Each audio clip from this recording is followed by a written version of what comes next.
புத்தகம் 3 தெய்வீக தாயின் புத்தகம். காண்டோ 3 ஆவியின் வீடு மற்றும் புதிய படைப்பு பக்கம் 329. ஆன்மாவின் நிலையான மின்னல்களுக்கு ஒரு வலை.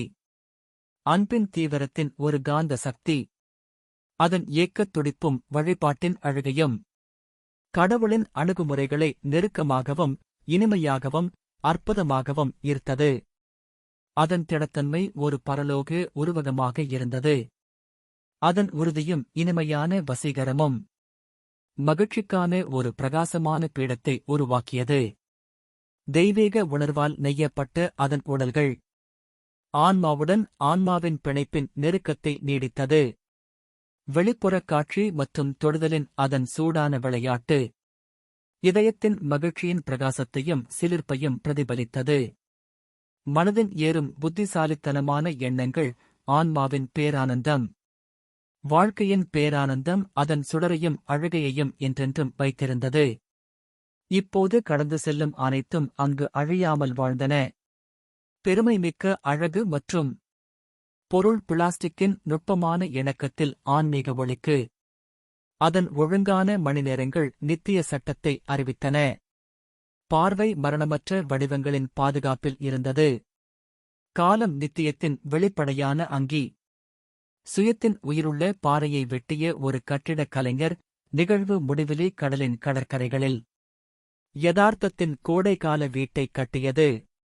ஆன்மீக நிலைகளின் இந்த மகிமைக்கு எதிராக அவற்றின் இணைகள் மற்றும் இன்னும் அவற்றின் எதிர்நிலைகள் மிதந்து ஊசலாடின. மறைத்து நிழல் போல ஒரு சந்தேகம் பொருளைப் போல மினுமினுப்பாக விளறியதாக இந்த மற்றொரு திட்டம் இரண்டு பரந்த மறுப்புகளைக் கண்டறிந்தது. அதன் வசிக்கும் சுயத்தை அறியாத உலகம் அதன் காரணத்தையும் தேவையையும் கண்டறிய உழைக்கிறது. அது உருவாக்கிய உலகத்தைப் பற்றி அறியாத ஒரு ஆவி, பொருளால் மறைக்கப்பட்டது, வாழ்க்கையால் துன்புறுத்தப்பட்டது, வெளிப்பட சுதந்திரமாக இருக்க அறிய மற்றும் ஆட்சி செய்ய போராடுகிறது. இவை ஒரே ஒற்றுமையின்மையில் நெருக்கமாக பிணைக்கப்பட்டன, ஆனால் வேறுபட்ட கோடுகள் ஒருபோதும் சந்திக்கவில்லை. மூன்று சக்திகள் அதன் பகுத்தறிவற்ற போக்கை நிர்வகித்தன. புத்தகம் 3 தெய்வீக தாயின் புத்தகம். காண்டோ 3 ஆவியின் வீடு மற்றும் புதிய படைப்பு பக்கம் 330. ஆரம்பத்தில் ஒரு அறியாத சக்தி. நடுவில் ஒரு உருவகப்படுத்தப்பட்ட பாடுபடும் ஆன்மா. அதன் முடிவில் வாழ்க்கையை மறுக்கும் ஒரு அமைதியான ஆவி. ஒரு மந்தமான மற்றும் பயனற்ற இடைச்செருகல். அதன் சந்தேகத்திற்குரிய உண்மையை ஒரு கேள்வி கேட்கும் மனதிற்கு வெளிப்படுத்துகிறது.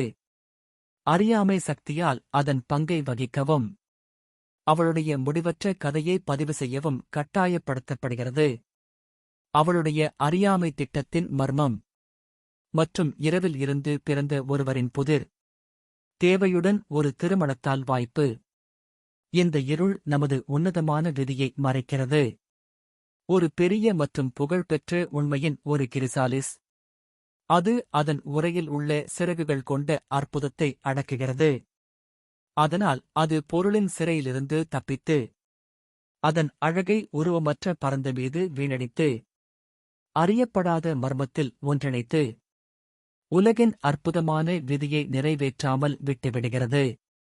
இன்னும் நினைத்தது ஏதோ ஒரு உயர்ந்த ஆவியின் கனவு, அல்லது மனிதனின் உழைக்கும் மனதில் ஒரு எரிச்சலூட்டும் மாயை. பழையதிலிருந்து ஒரு புதிய படைப்பு எழும். ஒரு அறிவு தெளிவற்ற பேச்சைக் கண்டுபிடிக்கிறது. அழகு சொர்க்கத்தில் வெடித்து மலர்கிறது. இன்பமும் வலியும் முழுமையான பேரின்பத்தில் மூழ்கும். ஒரு நாக்கற்ற இறைவாக்கினர் இறுதியாக பேசுவார்.